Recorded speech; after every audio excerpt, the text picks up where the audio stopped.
Good morning, everybody. Dr. Karen here, and today we are talking about online course creation and just course creation in general, and how you can figure out if you are qualified and ready to provide a course to teach somebody something. So whether this be for a parent or parents, whether this be for other practitioners, whether this be for teachers, whatever it may be. This is just all about figuring out the mindset shifts that need to happen and whether you can tell if you're really ready or not. Because the truth is that a lot of people who are out there who are teaching right now, a lot of them still feel like they're not ready. So there's this misconception out there that to start some kind of a business, to offer some kind of a service and charge money for it, or to create a course, and I will use, because I know a lot of you who are in here are SLPs. I'll be using that as an example because I am an SLP and the courses that I have created are courses for SLPs. So I'll be using that a lot as an example. But there's this misconception out there that there is some type of credential or permission that you need to have in order to create a course. And that just isn't true. It isn't true to the extent that we think that it needs to be. So let me give you an extreme example here. So let's say that, and I think there are actually people online that do this. We all know that there are people who are a little sketchy selling things on the internet and things like that. So let's say that we've got somebody who says that they're a speech therapist and they are selling speech therapy services online, in person, whatever. They're claiming that they can, help your child talk in a week or whatever it is. And they have a course, and maybe they went on the internet and Googled some articles and learned about speech therapy that way. Is that person qualified to write a course on speech therapy? Well, probably not. That's pretty sketchy. We would all admit that that person, if they're not certified, they don't have the credentials, they probably shouldn't be offering that. Now, yes, from a legal standpoint, there's a lot of leeway there. There are a lot of people out there who are homeopathic practitioners that say that they can offer services to help with communication. And a lot of those things that they're doing, it might be a little woo-woo, a little bit sketchy, but it's not illegal because of the language that they're using. They might think that they're qualified, but we might beg to differ with that. So there are always situations like that. But if you are a licensed professional, you've got your C's, you've got your state license, you are a licensed speech pathologist, you have a master's degree, and maybe a little bit more than that, maybe you've got some additional credentials, and you're a practicing clinician, then seeing as how there are people out there without any credentials who are probably way less intelligent than you, if you have your credentials and if you're a practicing SLP, then by definition, you are qualified to educate other people on communication on your area of expertise. So that really answers the question for you. Are you ready? Yeah, you're probably ready. Now, a lot of people might think, okay, I'm not experienced enough. I've got to, I've only got 1 year of experience. I've only got 5 years of experience. This other person over here, they had 25 years of experience, and they, they're better than me because they have XYZ, whatever. They went to this school, they've got this certification, they've done this many lectures, whatever it is. You might have that in your head, and you might think, okay, I'm still not good enough. I'm still not qualified. But the thing is that the question that you want to ask yourself is, who am I trying to help? Are there people out there who need help with this problem? And do I know how to solve it? And this could be, again, this could be parents. This could be something that there are a lot of things that, because our scope as SLPs is so broad, there are a lot of things that they might not necessarily fall under the window of therapy. Maybe you're really good at solving conflict between coworkers. Maybe you're really good at leadership and supervision.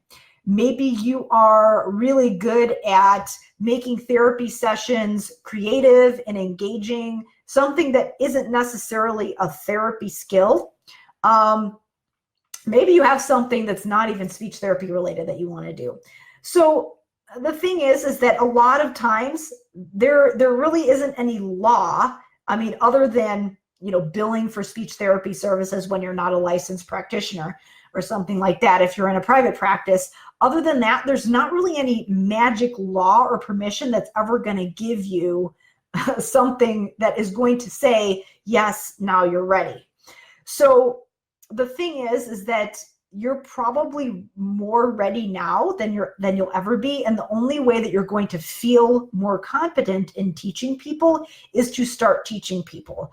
What a lot of people do is they kind of wait, they feel like they need more training, and then they end up just consuming all of this content, feeling like, okay, when I take this course, then I'm going to be confident. When I take this course over here, then I'm going to be ready.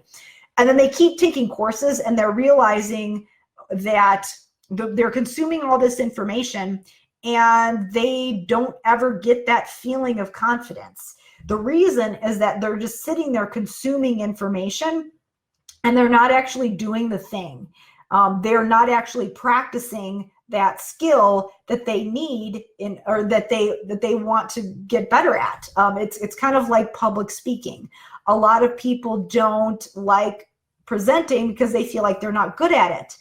And then it's kind of this self-fulfilling prophecy. Then they get super nervous about it and they tell themselves, well, I'm just not a good speaker. Well, you're not a good speaker because you haven't done a lot of speaking. So you need to just get out there and practice. So the same thing goes with courses and teaching and creating a course. There are a lot of things that you might not know right now, but if you've got this expertise, you've got a graduate degree, there is probably a problem out there that needs to be solved, that people are dying for someone to help them with, and you might have that ability to do it. Now, are you going to be the best person in the world? A lot of times people feel like, well, I'm not the best, so who am I to be able to be solving those services or solving that problem? Who cares? Whoever is the best, and that's all relative, that's all a matter of opinion, and whoever is the best can't serve all of those people. And you're never going to get closer to the best or improve your skills and help these people that need your help if you don't offer them. So honestly, it becomes, if you're sitting there and you want to create something and you want to start your business, start offering services, and you're just sitting there and you're not doing it because you're afraid, really all that's doing is delaying the people who need the help to actually get that help. And you're actually making it more about you and your fears and insecurities than the people that you want to help. I've been given this example because I've struggled with this a lot too, with some of the coaching that I've done. And they gave me this example of, like, let's say that you're at the lake and you're not a very good swimmer, and you know that you're not the best swimmer there, but you're the one there, you're sitting there and you see your child who is in the water and they're drowning. Are you going to sit there and think, well, am I qualified enough? Well, I'm not certified. I'm not a lifeguard. I'm not the best swimmer here. Are you going to sit there and do that? Or are you going to just jump in and help them because they are asking for your help? Most people would probably just jump in and do it. They wouldn't even think about it. They jump in and try to help their kid. So it's the same way. I mean, there's people that need your help. Stop figuring out what problems can I solve and start thinking about what problems need to be solved and figure out a way that you can solve them. A lot of times there are ways that you can do things. You don't need as many special permissions. Obviously, you want to be aware of legal guidelines out there, but there are a lot of things that you can do without getting some special approval or some special permission. So one example is that you actually do not need to get courses pre-approved in order for them to count for ASHA continuing education hours. All of my courses are CMHs, not CEUs, which means I have not gone through that ASHA approval process. The reason I have not done that is because I am a company of one. I am working on hiring people, but that would require massive infrastructure, massive paperwork. It's a very lengthy process. And I do want to do it eventually because I think it would be good for my customers. I think it would make things more convenient for them. It might help me in my business and to be listed in that registry, but I can still offer CMHs to people right now. I'm not delaying that, and I'm not delaying helping the people that need my help because I'm not certified, because I don't have that extra level of validation, because people are still joining and they're still getting results. And those people would not have gotten those results had I had waited. And what I did was I tested it out beforehand, or I again, did some trial runs with it. Obviously, then it wasn't pre-approved or anything like that, just to get it into people's hands so that I could create it. You don't want to delay putting something out there just because you think you need this course or that course. I will also share that when I started creating courses, I had my special education director credential, I had a doctorate, I had like bazillions of continuing education hours, I had done administrative projects, I had taught adjunct courses. You would think that would be enough for me, that I would be like, okay, now I'm qualified to do this. I still was nervous. I still felt insecure. I still felt like I wasn't ready, but I did it anyways. And I knew the thing that made me do it, or that made me move forward, was that I knew that there were other people out there, and this is not discounting them, but I knew there were other people out there that didn't have their doctorate, that only had maybe a couple years worth of experience as an SLP, and I had 14 years at that point, that were less experienced than me, that were running successful businesses. And I'm not saying that they shouldn't have been doing that. That was awesome that they were doing that, but that to me was just validation that there are people who have been doing this for a shorter period of time than I have, and they're successful, so why couldn't I be successful? So if you get caught in your head thinking, can I do this? Ask yourself the question of, has someone ever with less experience, less developed skills, someone who maybe isn't quite as smart or credentialed as me, has someone ever with less than I have been able to do this successfully? And is it possible that someone less successful, but less experienced as I am, been able to do this? And if the answer is yes, then there's no reason for you to not move forward with it. So as far as creating courses goes, a lot of times what you can do is to figure out if you are ready and if you have a valid idea. What you want to think about is you can do kind of a matrix of figure out things that you feel like you are interested in teaching and that you at least know how to do. Not, I am the best in the world at this and I have 10 million credentials, but I know how to do this and I could show someone how to do this. If there was literally someone sitting in front of me, they had no idea, and I was the only person who could help them, could I help them? And then just throw that brain dump on a piece of paper and just start writing different ideas. And then on the other side of the paper, write problems that need to be solved. So think about, you might have been interacting with parents. You might have been in SLP groups, in forums. You might have had this problem yourself and maybe you figured out how to solve it. Just make a list of all those problems that people have complained about. And maybe you make this list and then you go peek around in different forums and online and things like that. Think about those things that people are complaining about to you in your day-to-day life. And think, does that tie in to any of these things over here that are my skills and my interest? Is there something that lines up? Then once you do that, you can then think about, okay, really, am I qualified to do this? And when I say qualified, it doesn't mean that you need, now again, obviously, if you're going to offer speech therapy services, you need to be licensed and all of that. You need to do all that legal stuff.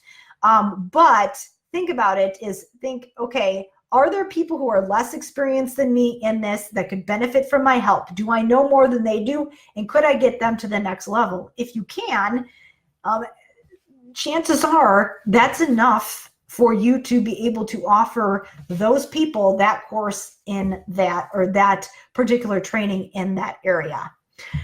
I will guarantee you that you will still, at any stage in the game, there are always going to be things that you're going to feel like you're a little nervous about, you're not qualified to do, you're not competent at. And chances are you're qualified to do a lot more than you think. I actually just wrapped up a Facebook Live in my course community just an hour ago, where I was coaching some of the members through some different scenarios, and also just assuring them, because a lot of times people feel like they need this level of certainty before they can move forward with something.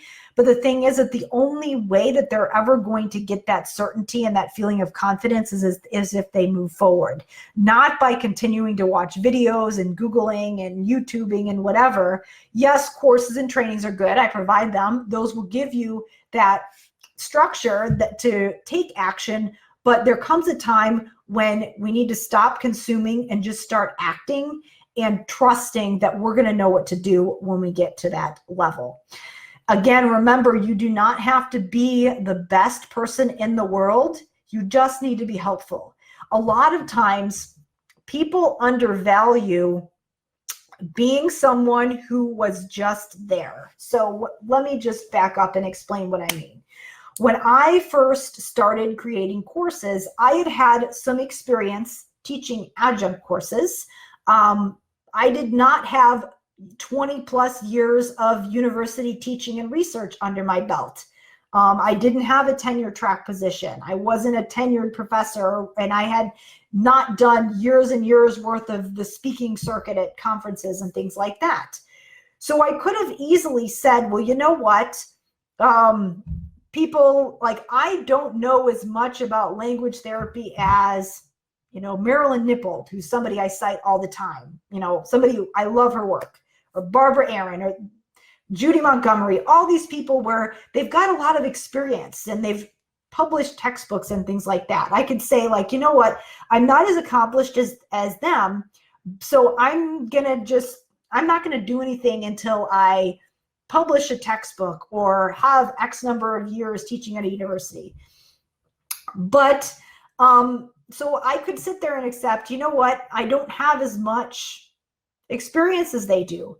But there are still people, despite the fact that these other people are out here. And again, that's not discounting anybody else's work. It's simply that one person or three people, or the people that are out there, aren't necessarily going to be able to help everybody at the level that they want.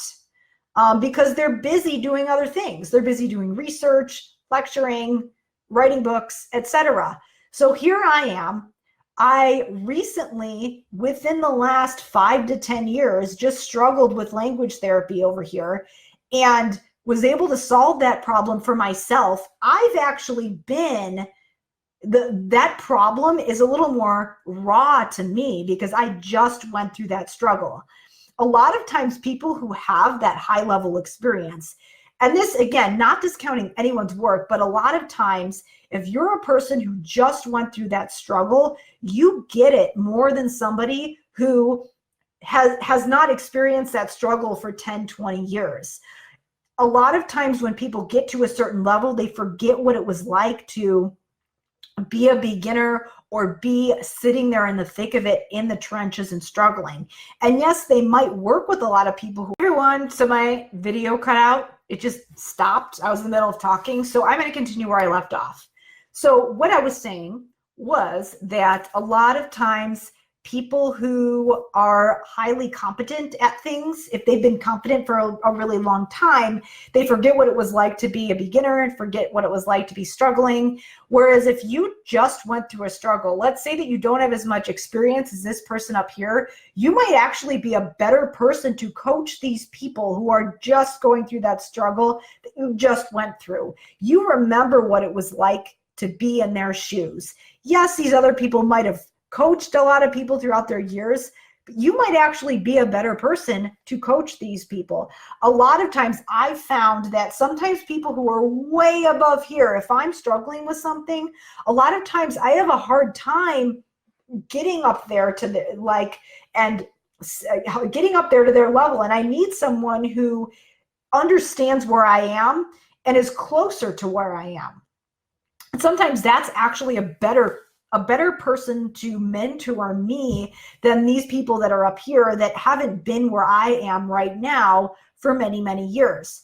So if you're feeling like, you know what, I just figured this out, or I'm still figuring this out right now, but I've gained some insights and I know more than these other people right here, you might actually be the perfect person to help them. You don't have to be the best person in the world, because again, the best person in the world can't help everyone.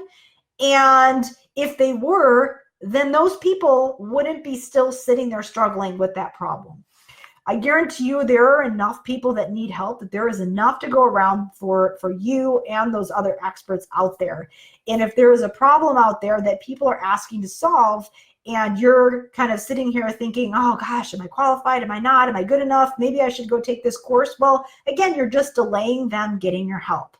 So if you're on the fence about maybe I should create something, or but maybe I'm not ready, maybe I should do this, this and this first, I challenge you to do the exercise I just talked about in the video that got cut off. Do the exercise of, if I were to create some type of a mentoring or coach, some type of a course that would lead people through a specific process that maybe I've just gone through. What am I interested in? So again, one side is what am I interested in, and what can I do? If somebody was sitting in front of me and they asked me to explain it, could I explain it to them? So just make that brainstorm. And then on the other side, you want to figure out what problems exist. Are there people out there who have this problem? And would they be people who are willing to invest in a solution? Are they complaining about this? So you're going to go through and you're going to figure that out. Think about what problems people are complaining about and write that down on the other side. Then you're going to match those two things up. And if you have some matches, so things that would really resonate with you, that are in line with things that you enjoy doing, and that you don't necessarily have to be the best at, but that are exciting to you, that you know how to do those line up. Because then once you figure out what the problem is, then you can start to figure out, how am I going to solve this problem for people? You want to start there rather than sitting there thinking about yourself and what you can do. Think about what people need and find a way to give it to them, because chances are there might be a way that something that they are struggling with is aligned with something that is within your capabilities. And honing those capabilities might be more about moving forward than sitting around and waiting until you feel ready. All right. What I'm going to do, since my video got cut off before, is I'm going to link these two videos up, because I got cut off and then I signed off. Anyways, I will put these two videos together so that there is one video. I'll post one in the comments for the other. And yeah, so we'll wrap up for today. Let me know. I'm curious what your questions are. Have you ever experienced that feeling of, I want to do this, I want to create a course, but I feel like kind of an imposter. I feel like, am I qualified to do this? Am I good enough? Just curious if you've ever had those thoughts, and if you have come up with any ideas about something that you would like to teach based on problems that other people have.